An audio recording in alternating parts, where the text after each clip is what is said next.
Hi, welcome back to my super easy beginners playlist. Today we're going to do a scene with mountains setting into the distance and a cloudy sky. So what I'm using is an 1/8 imperial sheet of Saunders Waterford. So I've basically quartered down a 1/4 imperial sheet, tore it down so that I've got a nice small manageable size. I've got a Cotman palette of pans here. I'll pop a link in the description so you can buy that palette if you wish, and I'm using 3 brushes for this beginner series. I have got a round number 10, a round number 6 and a rigger, and these are a synthetic blend brush, so not sable. So I'm going to do a tiny bit of drawing first, just so I've got reference and you've got reference of where I'm going to go. So this is going to be my biggest mountain. That biggest mountain is going to come forward. The second one is going to come off here, behind. And the third one, I'll pop into the distance just there. So I've got those 3 there. That's as much as the drawing we're going to do. So I'm going to come on with some water. I'm using my round number 10, and I'm going to come over that 3rd distant mountain and over the sky. So I want plenty of water on. I want the whole of that bit to be nice and shiny, no dull bits.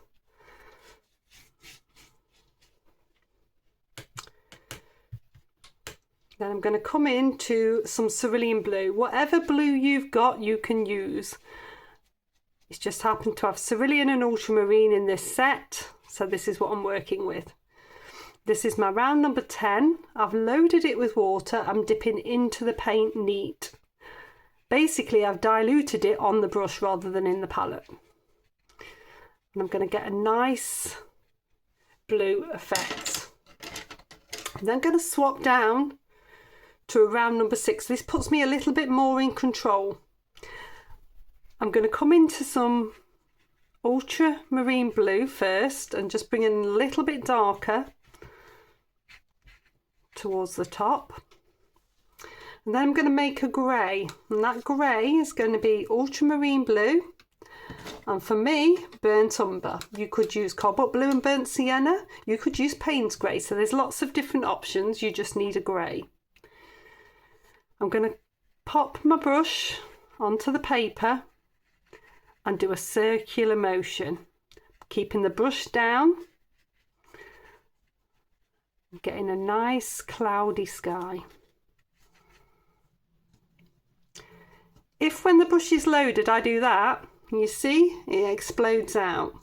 What you need to do is push your brush down to control it. It doesn't seem like it's the right thing to do. You think if you're more delicate that you'll actually be in more control, but you're not. You push your brush down, it stops the paint flowing out, and then you release the brush at a place where you don't mind it flowing out. The other option is to take some, dab it off, so when you need wispier bits, you've got less on the brush, so therefore you're more in control. So I'm doing some wispy bits further down.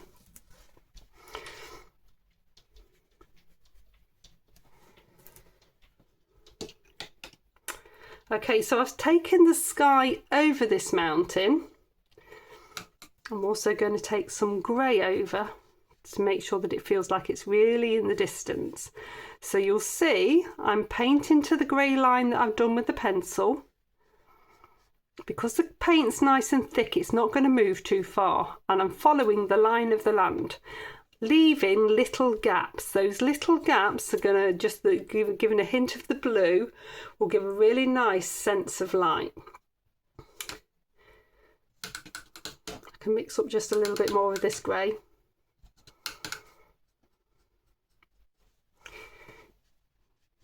So if it flows too far, you can push back a little bit. So I've purposely made this flow too far because this is the sort of thing that happens. So if I take my brush, it's clean, it's dry, and I can push or pull that paint back. So I'm just taking it, so I'm not dabbing with tissue because tissue will create marks, but I can just take it back a little bit. You can do that to control anything that flows too far, but actually I want this one to flow a little bit out because it's softer, it's in the distance, it's fuzzy. We want it to be fuzzy. Okay, so I'm going to dry that off. Okay, so that's nicely dry. I'm going to come in to the next mountain, so the one that's still far away, but we're working closer as we come forward. So round number 10 for water, then I'm going to come on with my round number 6 and some blue again. So we're still using the sky colours. The sky colours help things to recede, the colour from the sky.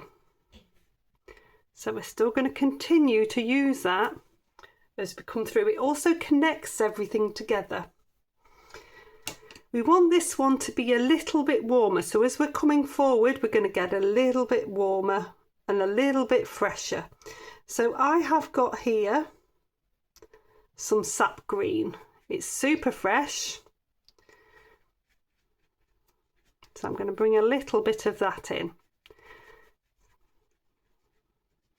You could use a little bit of cadmium yellow and that would green it up nicely as well if you haven't got any sap green.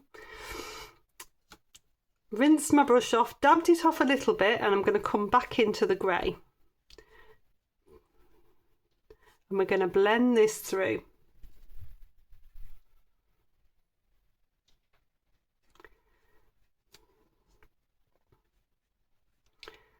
Follow the line of the land. So you've got that hint of colour in there. Just going to thicken this up a little bit.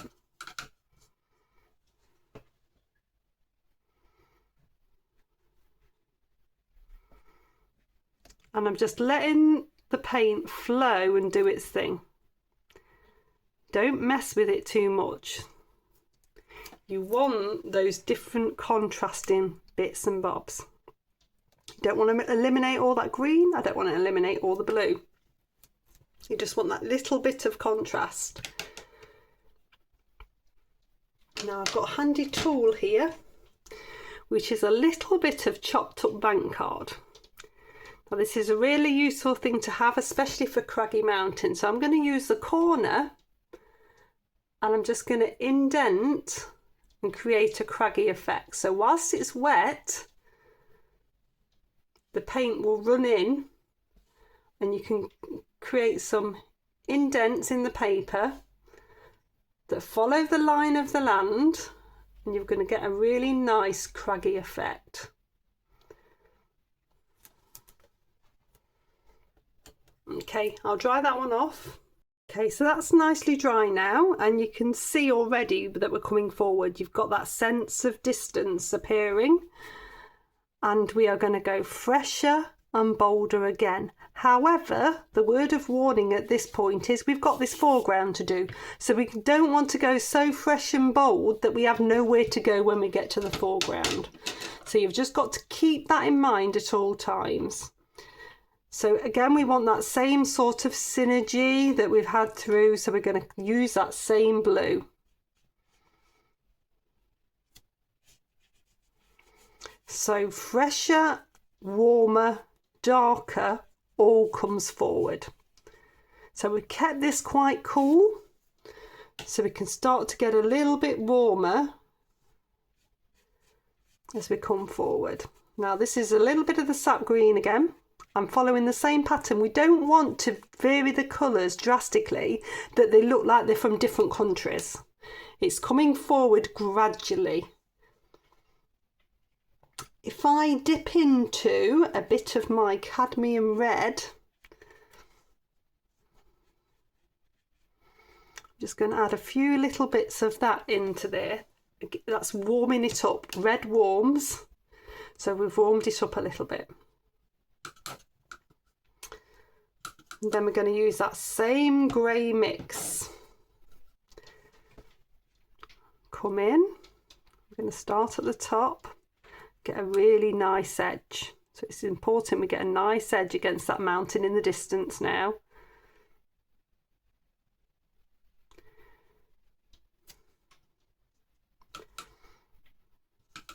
Thicker paint will appear darker. Then we're going to bring some down.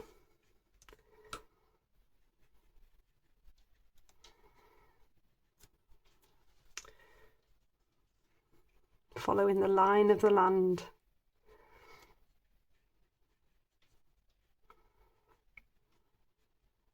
I'll rough this up a little bit at the bottom. Don't want it to be too smooth. Okay, if I go back to that same little bit of bank card that I've chopped up, I'm going to use the indent to create some craggy bits. And then I'm going to show you another technique, which is scraping.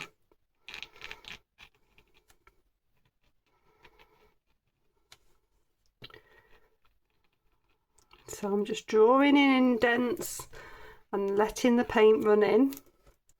And then, I mean, this is the edge of a bank card, so I've got a curved bit here, which is quite a useful tool to have. So if I use the curved bit, I can scrape. It's a little bit wet still, so we're going to have to wait a minute. Let's see if I can scrape here. It's indenting, so I'm going to have to wait a minute before I can show you the scraping. What we need is that sheen to go off a little bit first. Okay, so if I show you now, it's slightly dry and you can see that you're scraping bits of light. Bits of light start to appear. So that's with the curve. It's quite a delicate scrape, but you can get like little bits of snow appearing. But if I go a bit, you'll see a bit better if I go. So that's with the curve. You can see those little scrapes of paint that I'm taking out. Or you can use the flat. Now with the flat, you're holding it straight down and you're scraping an area like this. You're going to get an edge and you follow the line of the land. And it makes it look really craggy. It's fantastic for rocks.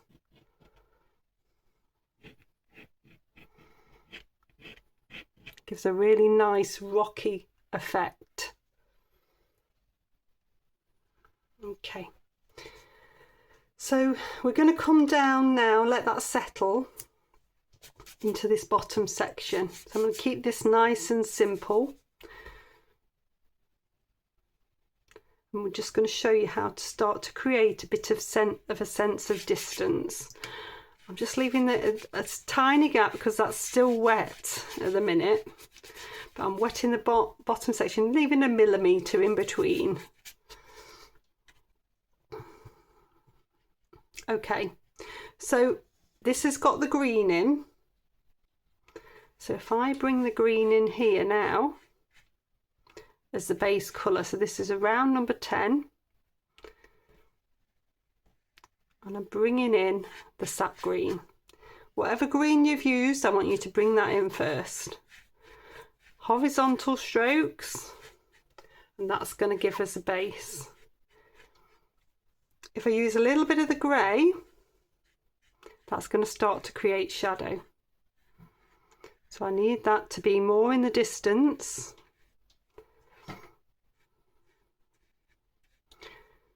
And it's going to dull the back down. So I want it to get fresher as it comes forward. Whatever yellow you've got, so I've got cadmium yellow here. If I bring this in now to this foreground, you'll see how that then transforms it to give it even more of a sense of distance.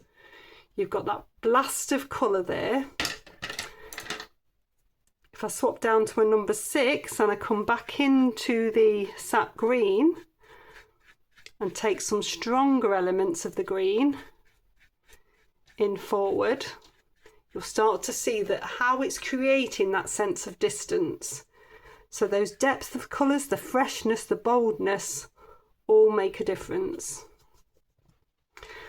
Still come in with a bit of dark. Still have a little bit of shadow in there. But the contrast is more. And then that really holds together really nicely. Okay, I'll take the tape off. And there we go. So I've taken the tape off, and so you've got some really nice techniques here. So a wet in wet cloudy sky, how to achieve mountains receding into the distance, those techniques with the plastic bit of bank card where you can scrape and indent and make marks that are craggy and give a real rock texture effect. And then in the foreground, how to give a sense of distance just using those same colours and bringing the boldness and freshness forward. So I hope you've enjoyed it. I'll put a link here for my beginners playlist, and I shall see you next time.